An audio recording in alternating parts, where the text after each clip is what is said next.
Hello বন্ধুরা, নিয়ে চলে এলাম আমাদের কালকে পৌষ সংক্রান্তি। আমি নিয়ে চলে এলাম লাড্ডু পিঠে বা চিতই পিঠে বা যা খুশি তোমরা বলতে পারো। দেখতে খুবই সুন্দর লাগছে। প্রথমে ফ্রাই প্যানটা ভালো করে তেল ব্রাশ করে নিয়েছিলাম, নিয়ে পাশে আমি চালের গুঁড়ো গরম জল দিয়ে 1 চামচ চিনি ও হাফ চামচ নুন দিয়ে ভিজিয়ে রেখেছিলাম। আধ ঘন্টা মতো রেস্টে রেখে দিয়েছিলাম চালের গুঁড়োটা ভেজার জন্য।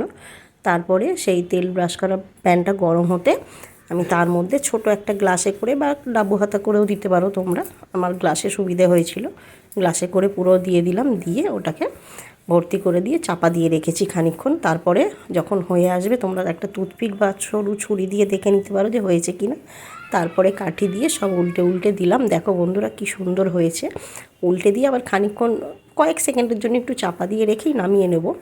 তো দেখতে খুবই সুন্দর লাগছে, খেতেও খুব সুন্দর হয়। বন্ধুরা বানিয়ে দেখো। তো কালকে পৌষ পার্বণ যেহেতু আজকে দিলাম তোমাদের ভিডিওটা।